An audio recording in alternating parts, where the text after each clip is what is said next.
कौन कहता है कि आसमां में सुराख हो नहीं सकता। एक पत्थर तो तबीयत से उछालो यारो।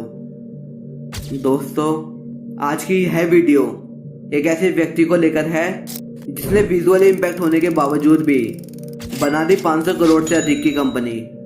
श्रीकांत बोला के पिता दामोदर राय एक किसान थे। जब श्रीकांत का जन्म हुआ था तब रिश्तेदारों और आस पड़ोसियों ने उनसे कहा कि यह तो अंधा है, जन्म से अंधा होना पाप होता है और यह तुमको जिंदगी भर दुख ही देगा, इसलिए इसे छोड़ दो क्योंकि यह बुढ़ापे में तुम्हारे किसी काम नहीं आएगा। दोस्तों, श्रीकांत बचपन से ही पढ़ने में काफ़ी ज़्यादा अच्छे थे और जब उन्होंने 10th क्लास में 90% मार्क्स स्कोर करे तो उसके बाद वह अपनी आगे की पढ़ाई साइंस से करना चाहते थे, परंतु स्कूल वालों ने उनको साइंस लेने से मना कर दिया और उनसे कहा कि आप आर्ट्स ले लीजिए, साइंस नहीं। पर उन्होंने अपनी पढ़ाई को लेकर किसी भी तरह का कोई कॉम्प्रोमाइज़ नहीं करा और एजुकेशन सिस्टम पर ही केस कर दिया और साइंस ही पढ़ी। इसीलिए केस करना है। किस पर? इंडियन एजुकेशन सिस्टम पर। 12th में 98% लाने के बावजूद भी वह IIT नहीं कर सके, क्योंकि जब यह IIT के लिए ट्राई करते तब IIT की तरफ से इनको एक रिप्लाई आता क्योंकि आप देख नहीं सकते इसलिए आप कॉम्पिटिटिव एग्जाम में बैठ नहीं सकते।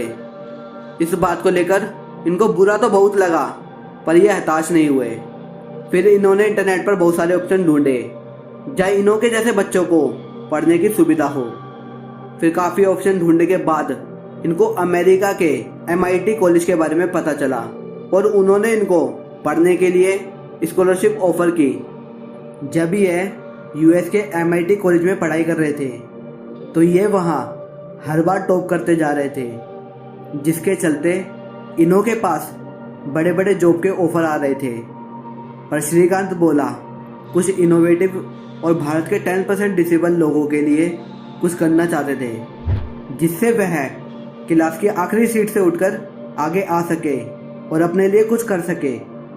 दोस्तों, इनके पास बेशक नज़र नहीं थी पर नज़रिया तो था और इसी के चलते वह 2012 में अमेरिका की कॉरपोरेट अपॉर्चुनिटी को छोड़कर भारत आए और बॉल एंड इंडस्ट्री स्टार्ट कर दी, जिसकी रिवेन्यू आज 100 करोड़ से ऊपर है और कंपनी की वैल्यूएशन 500 करोड़ से ऊपर। इनकी इस कंपनी में मैक्सिमम लोग फिजिकली चैलेंज या फिर गरीब घरों से हैं। दोस्तों, श्रीकांत बोला अपनी सक्सेस को लेकर अपने इंटरव्यू में यही कहते थे कि जब दुनिया कहती थी कि ये कुछ नहीं कर सकता, तब भी मैं यही कहता था कि मैं सब कुछ कर सकता हूँ। दोस्तों, कुछ लोग देख तो सकते हैं लेकिन अपने सपनों को देखने की हिम्मत नहीं कर पाते और उनकी यह कहानी हमें साथ ही साथ यह भी याद कराती है कि अगर हिम्मत करो तो मौके बहुत है और अगर ना करो तो मुश्किलें बहुत है।